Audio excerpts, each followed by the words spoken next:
Hoy es un día de fiesta para el Colegio de Economistas de la región de Murcia y para mí pues es muy agradable poder estar aquí.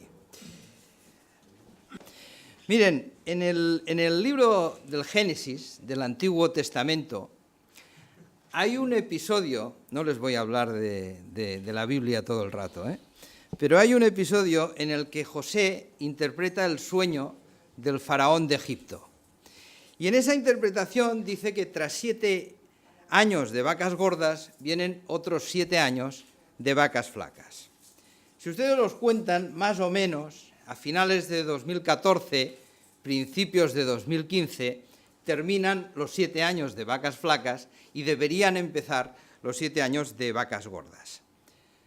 No sé si es verdad, ni tampoco qué vamos a conseguir con esto. De hecho, en la Biblia, José con esto consiguió, con su interpretación, que el faraón le nombrara gobernador de Egipto, pero a nosotros no creo que nos pase algo similar. Lo que tenemos que procurar es no equivocarnos, porque demasiadas veces nos hemos equivocado y no hemos acertado en los vaticinios. Ustedes se acuerdan, ¿no?, de los brotes verdes en la época del presidente Zapatero. Parecía que estaban ahí, que llegaban, no llegaban.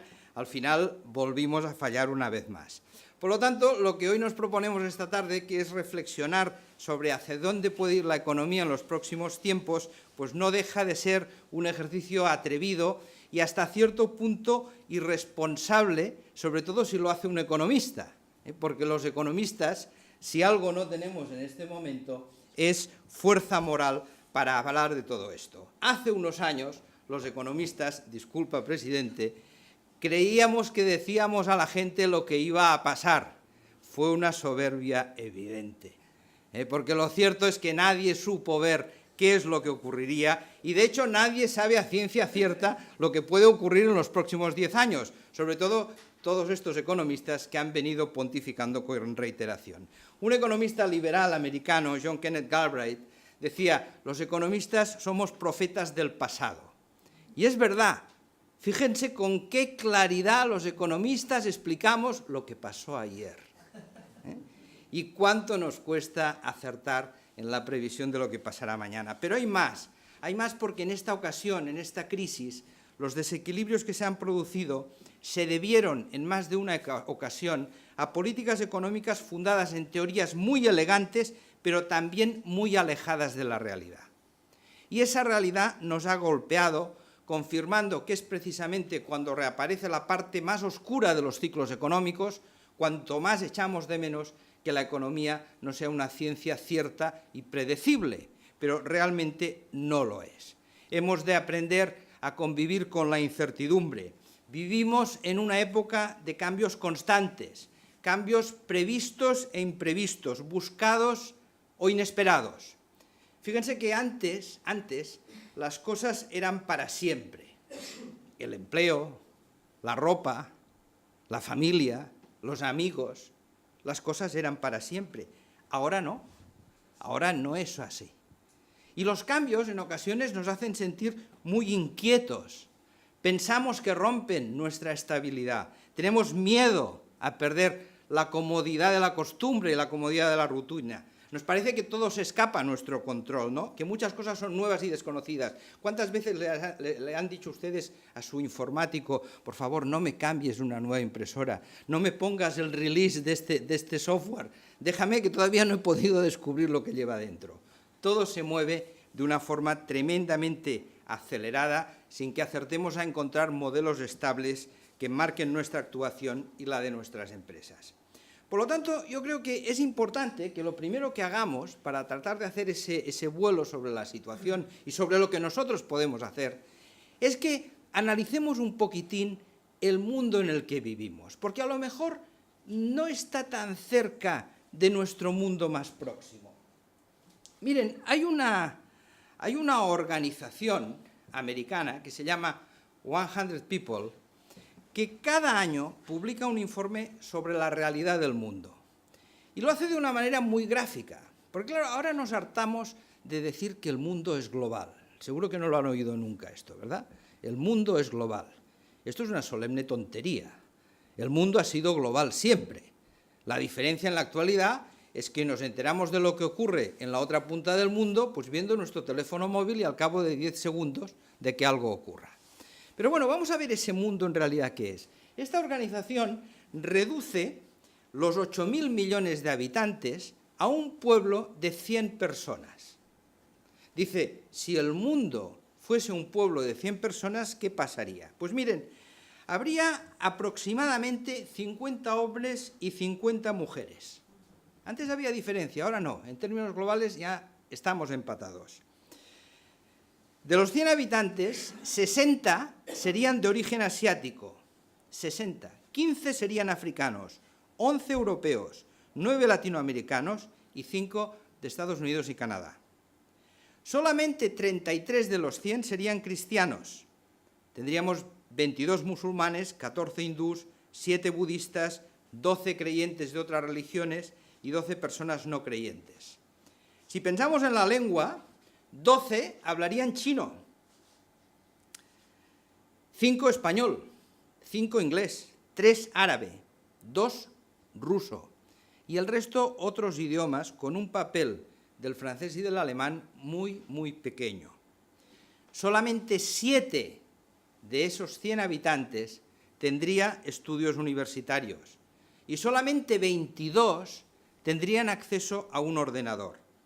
Y lo que es más importante, de esas 100 personas de ese pueblo, 48 vivirían con menos de $2 al día. Con menos de $2 al día. Y 1 de cada 2 niños, previsiblemente, viviría toda su vida en la pobreza. Cuidado, porque cuando se habla de globalización, de tener una mentalidad global, este es el mundo. Y este es el mundo del que a veces nosotros solamente vemos una pequeña parte, ¿no? Por lo tanto, yo creo que es bueno, de vez en cuando, volver a aquellas antiguas bolas del mundo que todos hemos tenido alguna vez en casa o cuando estudiábamos, y tocarla, y verla, y fijarnos un poquitín en ella, y pensar en la gran cantidad de lugares con gentes y con culturas distintas donde se pueden hacer cosas.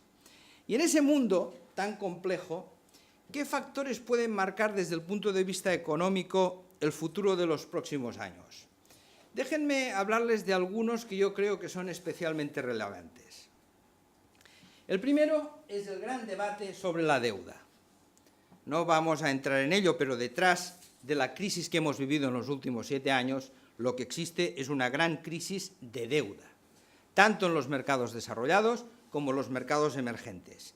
Mientras el mundo siga viviendo por encima de sus posibilidades y la deuda pública siga sustituyendo la deuda privada, la sostenibilidad de la recuperación a nivel mundial se va a hacer cada vez más difícil. Y si ustedes reflexionan, verán que solamente hay 3 maneras históricamente de salir de una crisis de deuda. Podemos salir de una crisis de deuda con quitas, perdonando esa deuda. Podemos salir de esa crisis de deuda con inflación. No parece que en el entorno europeo ninguna de estas 2 soluciones sean las buenas. Y existe solamente una tercera, y es salir de esa deuda con crecimiento. Con crecimiento. Aquí entraríamos en el gran debate en el que hoy no quiero entrar porque quiero hacer una pincelada general sobre las distintas políticas que hay que aplicar y sobre realmente una política de austeridad frente a una política de expansión es más o menos adecuada. Posiblemente no hay verdades absolutas y el punto medio sería adecuar los tempos, aún volver a una disciplina presupuestaria, pero sin que la austeridad extrema dilapide ese crecimiento que es la única alternativa para salir de esa deuda. Vean aquí la evolución del PIB y de la deuda pública española. Y no les estoy hablando de gobiernos, porque aquí hay un gobierno de Zapatero y un gobierno de Rajoy. Podríamos ponernos de acuerdo en que el incremento es mayor en el periodo del gobierno de Zapatero que en el periodo del gobierno de Rajoy. Pero estarán conmigo que no es la senda que tenemos que seguir y que nos ha llevado ya en la actualidad a que nuestra deuda pública empate en términos aproximados con el PIB. El segundo tema, que será un tema crucial en los próximos años, yo creo que será la evolución demográfica y la longevidad. No se quiere afrontar, pero esta será una de las grandes cuestiones de las próximas décadas. La demografía será el viento en contra que más puede frenar a la economía mundial durante los próximos 10 o 20 años. Miren, afortunadamente vivimos más años. La esperanza de vida ha crecido en los últimos 140 años a un ritmo constante de 6 horas por día. Cada día aumenta nuestra esperanza 6 horas cada día que pasa. Es mayor, vivimos más. Es evidente que esta realidad objetiva modificará los equilibrios económicos. Pero fíjense, en España tenemos una de las esperanzas de vida más elevadas, es una suerte, pero tenemos también una natalidad de las más bajas. Ya estamos casi en un índice de natalidad del 1,30. Yo creo que en Europa solo nos gana el Vaticano, que la tiene inferior, ¿no? Pero estamos ciertamente con una natalidad muy baja. En el año 2020, nuestra mediana de edad será de 50 años, 10 más que en Estados Unidos. Y el dato es importante. Seremos el país, y aquí en este supuesto se ve un poquitín, seremos el país de la pirámide invertida. Y ustedes saben lo que ocurre con las pirámides invertidas, que normalmente pues suelen caerse, no se aguantan bien, tienen poca base y mucho riesgo. Ahora, en serio, no lo estamos haciendo suficientemente bien en este punto. Estamos recortando la vida laboral por los dos extremos, no estamos encontrando una solución para afrontar de manera definitiva el problema de las pensiones y el problema de la sanidad, y frecuentemente apelamos a que los movimientos migratorios serán, cuando llegue el momento, un elemento de estabilización, en vez de plantear soluciones que necesariamente tienen que ir más allá de una legislatura. El problema del suicidio demográfico no se soluciona pensando en las próximas elecciones. Se soluciona con acuerdos que se prolonguen durante 10, 15, 20 años, que establezcan un sistema previsible y estable. El tercer gran tema, desde mi punto de vista, va a ser la incógnita de la productividad. ¿En qué sentido? Pues miren, yo creo que este es el gran enigma de los próximos años. El mundo va tan deprisa que desconocemos qué capacidad disruptiva pueden tener determinados descubrimientos cuando se incorporen al mundo industrial. Es decir, el gran reto posiblemente será dar trabajo, eliminar el paro en un mundo que podrá crecer con mucha menos mano de obra y con muchas menos horas de trabajo.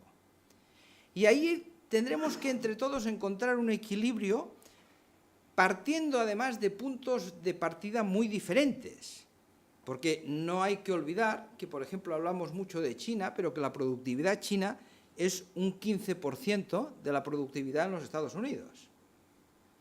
Y los cambios en ese sentido pueden ser radicales en los próximos años. Vamos a ver cómo evoluciona, pero hemos de pensar que esa capacidad de incorporar a un elemento de productividad la innovación tecnológica va a ser una de las grandes cuestiones. Otra gran cuestión va a ser el coste de la energía. Será otro elemento básico de competitividad. Las dinámicas de oferta, ustedes saben que se están modificando sustancialmente.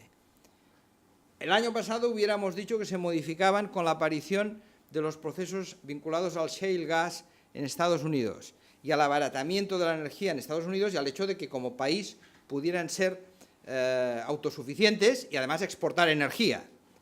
Ahora, pocos meses más tarde, ya tendríamos que pensar en cuánto durará esa apuesta de los países árabes, los países de la OPEP, por mantener el petróleo a unos precios muy bajos, incluso algunos de ellos incurriendo en pérdidas, precisamente para matar los mercados y para parar la alternativa americana del shale gas. Hoy en día, en Estados Unidos, las inversiones en shale gas se están reduciendo. Los americanos están dejando de invertir, porque como el precio del petróleo ha bajado sustancialmente, esa innovación tecnológica que les permitía abaratar el coste, ahora les obliga a trabajar a pérdidas. Y saben que en Estados Unidos esto se arregla rápido, es decir, se cierra, se anula la inversión y a otra cosa, ¿no? Esto está ocurriendo. ¿Qué desarrollo tendrá? Pues no lo sé. No lo sé, y no lo sé, y no lo sabe nadie, porque les podría hablar de grandes compañías energéticas con gente muy preparada en escenarios geopolíticos, etcétera, que han cometido errores de inversión importantes por una mala predicción precisamente de todo esto. Pero en cualquier caso, lo que sí está claro es que desde un punto de vista de país, si queremos evitar desplazamientos industriales, tenemos que apostar por el tren de la innovación y hacer un mix energético que contribuya a la sostenibilidad global y que prime la innovación y la competitividad. Démosle a la energía el coste que realmente tiene y no utilicemos la energía como un instrumento para imputar en el recibo de la luz cosas que nada tienen que ver con la luz. Cuando la gente califica a las compañías energéticas españolas como casi los grandes depredadores de la economía, se olvida muchas veces que si ustedes analizan el recibo de la luz, más del 50% es una carga impositiva, corresponde a impuestos, a cargas que nada tienen que ver ni con la generación ni con la distribución de la luz. Bien, ciertamente la ponderación de estos 4 factores, bueno, no nos lleva demasiado al optimismo, ¿no? Al contrario, posiblemente nos lleva a la conclusión de que el crecimiento en los próximos 20 años será inferior al que hemos tenido durante los 20 años pasados. Christine Lagarde, la directora del Fondo Monetario Internacional, decía hace poco, hablaba de una nueva mediocridad, ¿no? Venía a apuntar que viviríamos una época de PIBs mucho más pequeños, de inflación muy baja y de endeudamiento que se prolongaría en el tiempo. La realidad es que la política monetaria no nos ha acabado de funcionar, que la severidad de la crisis ha minorado el impacto de los estabilizadores automáticos y el envejecimiento de la población, que hemos visto antes, ha dificultado el poder aplicar políticas fiscales mucho más agresivas. Y esto lo hemos visto claramente en España. En España la crisis ha sido mala para todos, pero ha tenido una parte de la población a la que más o menos se le ha salvado, y es la gente mayor, porque las pensiones se han salvaguardado, pero ha habido unos grandes perjudicados, que es la gente joven. Y estamos sufriendo unas cifras de paro juvenil en estos momentos que como país son inasumibles. Y esto nos lleva a hablar de la consecuencia social que a mí me parece que será más importante en los próximos años y a la que posiblemente no se le hace el caso que se merece. El incremento de las desigualdades. Este tema es vital. En muchas ocasiones centramos nuestra discusión en asuntos políticos, constitucionales, soberanistas, y nos olvidamos que detrás de ello hay un tema social que puede pasar por encima de muchos movimientos políticos. Miren, la London School of Economics y la Universidad de Berkeley han elaborado varios informes que demuestran la rápida desaparición de la clase media mundial. De la clase media mundial. No es un fenómeno solamente español. En el año 2012, el 0,1 de la población mundial, que eran 160.000 familias, tenían el 22% de la riqueza mundial. A finales de los 70 del siglo pasado, de 1970, solo tenían el 7%. Es decir, la clase media ha pasado de ser el 36% de la población al 22% de la población en los países del primer mundo. Y esa tendencia sigue. Y esa tendencia, en el fondo, es el auténtico drama en estos momentos. El 8,6% de la población mundial posee el 85,3% de la riqueza en esta estadística que elaboró Credit Suisse. Y esto lo hemos visto en la crisis. Cuando la desigualdad crece, la economía de mercado choca con la democracia, porque la democracia tiene una lógica absolutamente igualitaria. Una persona, un voto. Y esa igualdad o desigualdad política se rompe cuando mucha gente la compara con su realidad diaria, y de ahí que el malestar social vaya creciendo. Porque, de hecho, ha habido un reparto asimétrico de los costes de la crisis. hemos vivido un proceso de devaluación interna muy importante, pero este proceso ha tenido unos damnificados, más damnificados que otros. Se ha recortado el gasto social, se han incrementado impuestos y los salarios han bajado para ganar competitividad. Y posiblemente es lo que había que hacer, porque era la única medicina que nos podía hacer salir de la crisis. Pero no hay mejor caldo de cultivo que dividir a la sociedad cuando existen estas dinámicas económicas. Solo un dato. En España hay 1 millón de hogares con niños y con adultos en paro. Y varias veces el presidente de la Red Europea de la Lucha contra la Pobreza ha alertado de que hay aproximadamente entre un 15 y un 20% de la población que vive en riesgo de pobreza o de exclusión social. Y esa es una cifra cercana a 10 millones de personas. No podemos obviarlo, porque al final esa dinámica social pasará por encima de muchas otras cosas. ¿Y saben qué pasa? Que cuando la gente está muy mal, aparecen las utopías. Y entonces la tendencia a creer en ellas aumenta de una manera muy significativa. Y esto yo creo que no se plantea suficientemente. Desde el mundo financiero a veces no quiere nadie hacerse preguntas morales sobre la crisis. Y ya es hora de que empecemos a hacérnoslas. En el fondo, la crisis, esta crisis tan dura que hemos vivido, se genera en el corazón del capitalismo financiero. Se genera en la City, se genera en Wall Street. Y su origen es la borrachera económica del mundo anglosajón que hace que se olviden los mínimos principios de prudencia, de sensatez, de control. En la crisis del 2008 o del 2007 hay mucho más que aquellos animal spirits de los que hablaba Keynes y que estudiábamos en la facultad. Hay muchísimo más.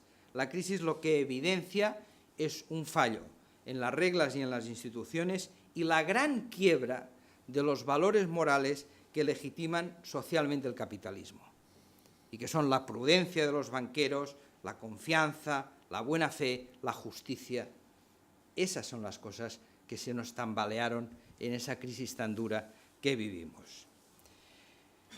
Bien, fíjense que hasta ahora les he hablado de cosas sobre las que ustedes me podían decir, hombre, pues mira, está muy bien esta recopilación de cosas, pero ¿qué podemos hacer nosotros?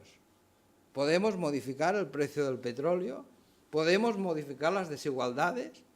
¿Podemos modificar el índice de natalidad? Bueno, quizás sí, pero un poquitín solamente, ¿no? ¿Qué pocas cosas podemos hacer, ¿no? Y es verdad, al final tenemos que pensar en nosotros, tenemos que pensar en las oportunidades que existen y tenemos que pensar que cuando estemos con nuestra gente, con nuestros colaboradores, no basta con decir, oye, ánimo, todo irá muy bien. No vale decir todo irá muy bien. O sea, hemos de explicar qué vamos a hacer de una manera distinta para que las cosas que iban mal empiecen a ir un poco mejor. Y si nos ponemos a reflexionar sobre pequeñas cosas que nosotros podríamos hacer, que tenemos a nuestro alcance, podríamos dar una serie de principios generales o de puntos en los que fijar nuestra atención. Permítanme compartir con ustedes varios de esos puntos.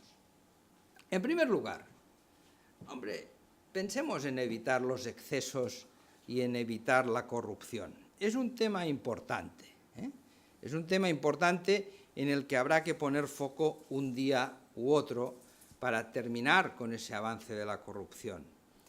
George Orwell decía, en tiempos de mentira universal decir la verdad es un acto revolucionario.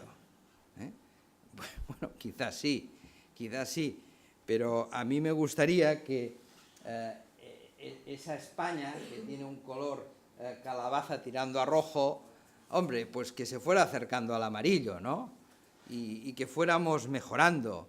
Y para eso pensemos si quizá todos no podemos aplicar un poquito de responsabilidad, volviendo a verdades insobornables, ¿no? Volviendo a recuperar esas verdades insobornables, cada uno en su ámbito, que nos dan un escenario de confianza. A veces hemos perdido la perspectiva, o hay gente que ha perdido la perspectiva de lo que está bien y de lo que está mal, ¿no? Y eso hay que recuperarlo. Hay que recuperarlo, hay que hacer las cosas bien y hay que enseñarlo a las próximas generaciones. Al final, la formación de nuestros jóvenes, yo siempre digo que es una silla con 3 patas. Si ustedes a una silla de 3 patas le quitan una de ellas, le quiten la que la quiten, la silla se va a caer. ¿Cuáles son esas 3 patas? La primera sería la formación, la base, el conocimiento, saber qué cosas hay que hacer. La segunda serían las habilidades que en el ámbito directivo cada vez son más vitales, saber cómo hay que hacer las cosas, cómo tengo que gestionar mi tiempo, cómo tengo que comunicar, cómo tengo que organizar.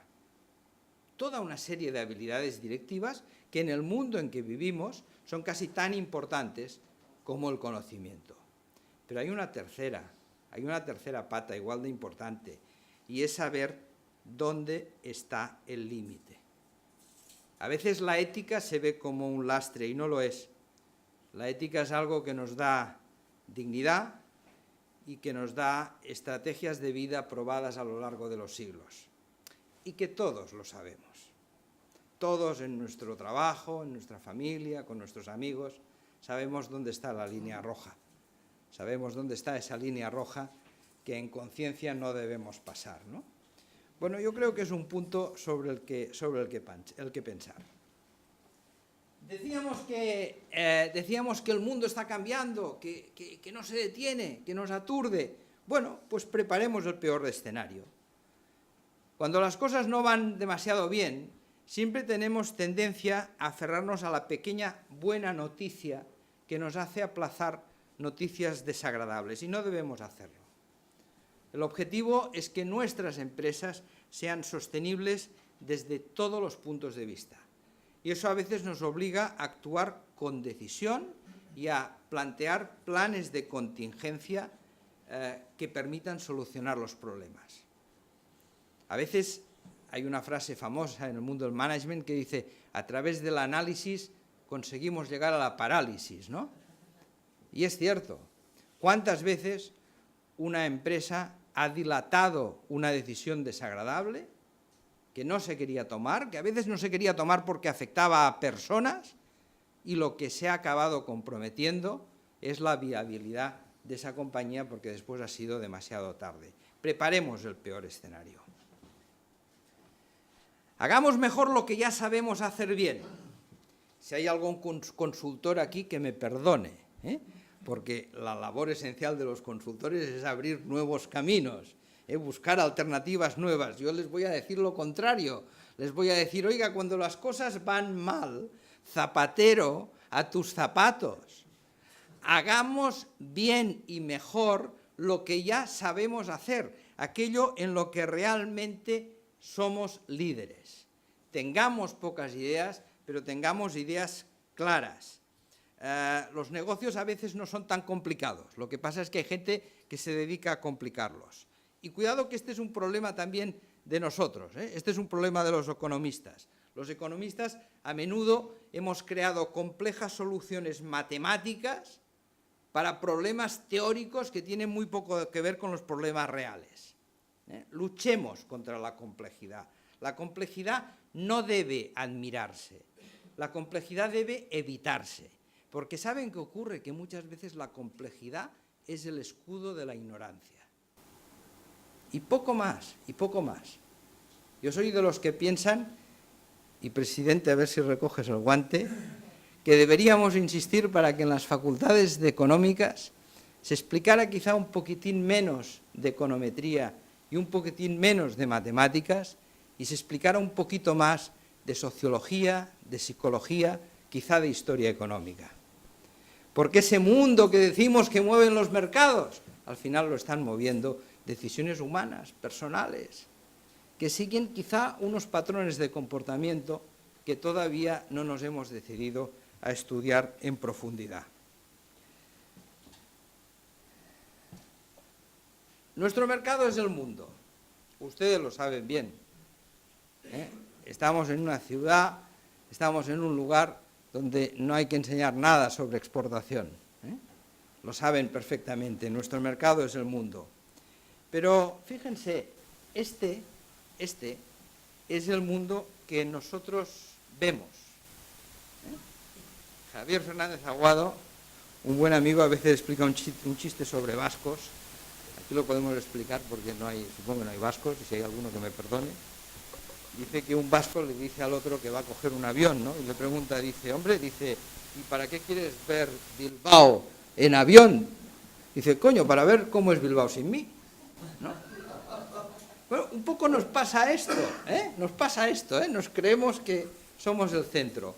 ¿Saben un directivo japonés el mapa mundi que tiene en su despacho? Tiene este.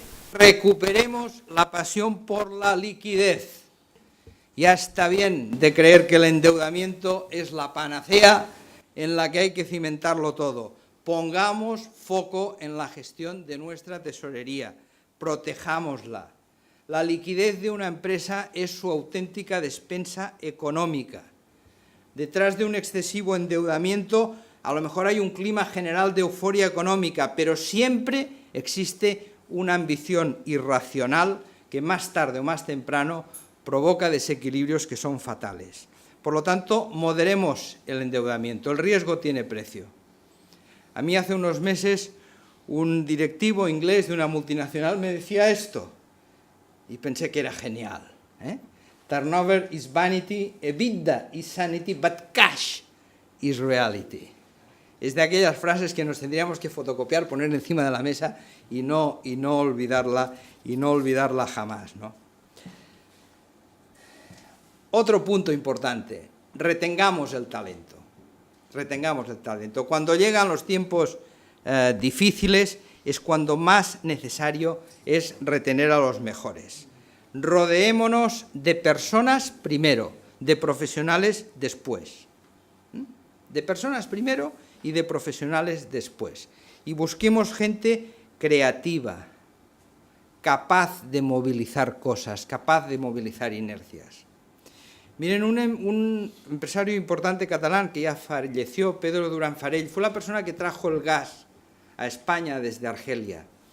Cuando reunía a sus directivos, cuando reunía a sus colaboradores, había una frase que ya se sabían de memoria, porque se la repetía siempre. Les decía, no os preguntéis por qué pasan las cosas que pasan. Preguntaos por qué no pasan las que podrían pasar. No os preguntéis por qué pasan las cosas que pasan. Preguntaos por qué no pasan las que podrían pasar. Y se lo recitaba siempre, en todas las reuniones, ¿eh? Y al final aquel grupo de directivos ya lo asumía como un mandamiento capital. Comuniquemos más, seamos transparentes, más y mejor todo el día. Tiene que haber generosidad en el aprecio de la opinión de los demás. El inicio de un trabajo en común es siempre una conversación razonable. Eso tan sencillo y de tanto sentido común, una conversación razonable. Algo que muchas veces parece tan difícil, ¿no? Bien, vamos terminando y déjenme decirles en esta parte final que tenemos razones para la autoestima. Que a pesar de todo lo que hemos estado viendo, en los últimos años, en España, hemos sido testigos de una capacidad de crecimiento sobresaliente.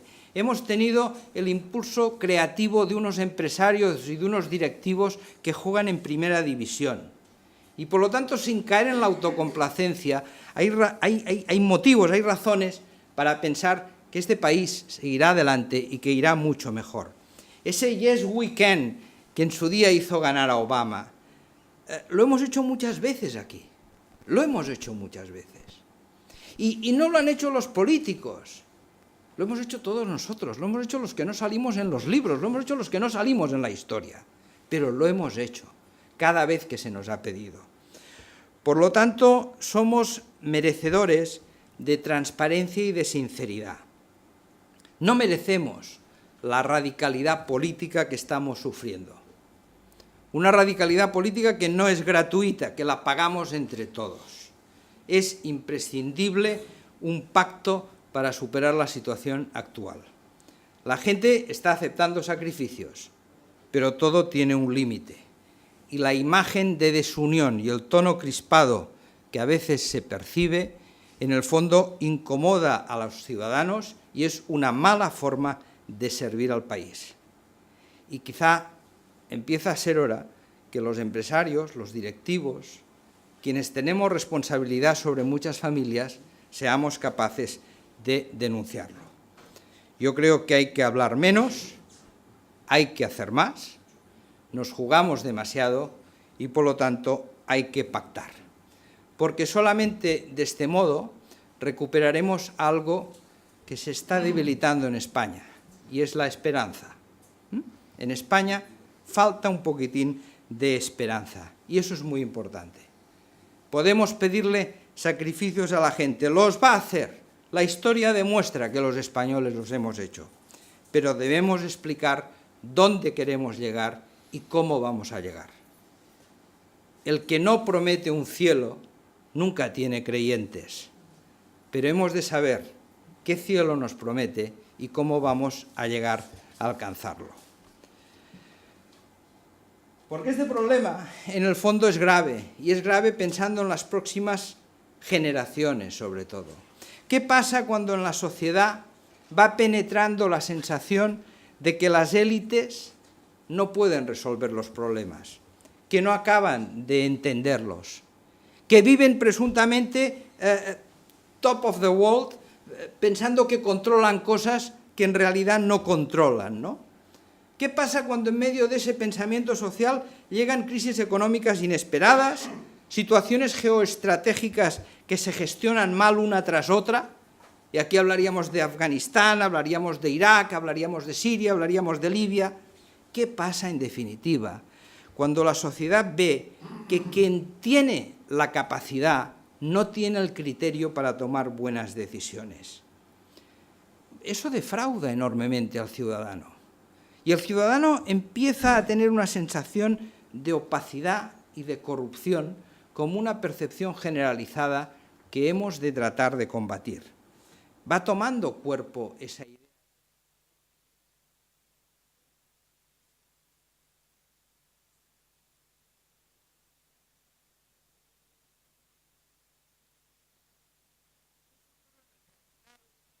La clave va a estar, como hemos venido diciendo varias veces, en el compromiso personal.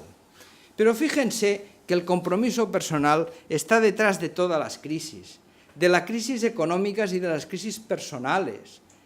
¿Qué es lo que marca las diferencias? La actitud, con C, la actitud que todos tengamos. Una actitud en la que no deben importar los errores. Lo importante es levantarse. Todos nos equivocamos cada día y seguiremos equivocándonos cada día. Pero ¿saben qué pasa? Que se equivocaba Einstein, se equivocaba Leonardo da Vinci, se equivocaba Picasso, y se levantaban y seguían. Michael Jordan decía: he perdido 300 partidos, he fallado 9.000 canastas, en 26 ocasiones fallé la canasta definitiva, por eso he tenido éxito. Y nosotros tenemos que ponernos con nuestra gente al frente de esta actitud, porque sí es cierto que las palabras pueden movilizar, oigan, es el ejemplo lo que arrastra las voluntades y no otra cosa. Y además hemos de ser capaces de ser un poco imaginativos, creativos, un poco iconoclastas. Steve Jobs, el fundador de Apple, le decía en uno de sus últimos discursos a los estudiantes de la Universidad de Stanford que se iban a graduar, les decía: be foolish, be hungry.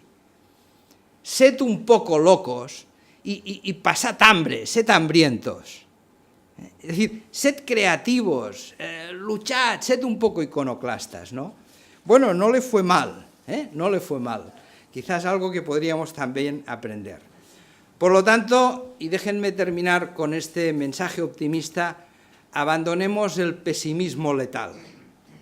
los que lideran, y los economistas, en cierto modo, somos líderes, cada uno en nuestro sitio de esa sociedad, no tenemos derecho al pesimismo.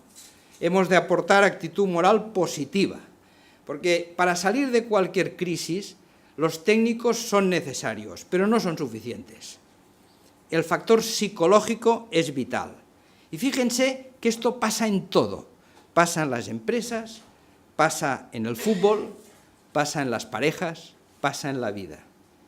Las cosas a menudo son lo que la gente cree que son. Y ese factor psicológico se puede liderar. Y un ruego final, ya sé que es difícil a veces, pero tratemos de disfrutar con nuestro trabajo. La vida es demasiado corta para no apasionarnos decididamente con lo que hacemos cada día. Y si lo piensan bien, y si piensan en ese pueblo de 100 personas que nos simbolizaba el mundo, nos ha tocado vivir una época excitante y en una sociedad que comparativamente nos tiene que hacer sentir como unos privilegiados, ¿no? Porque realmente lo somos. Por lo tanto, no nos levantemos cada día culpando a las circunstancias de lo que ocurre. No lo hagamos. Levantémonos creyendo que los que prosperan en este mundo son los que se levantan cada día y buscan las circunstancias que quieren, pero que si no las encuentran, son capaces de crearlas. Seguramente esa actitud es la única que nos puede valer para poder dar respuesta a esa pequeña que con la maleta de su futuro a cuestas lo que quiere conocer es dónde está el tren que la pueda llevar a un mundo mejor. Muchas gracias por su tiempo y por su atención.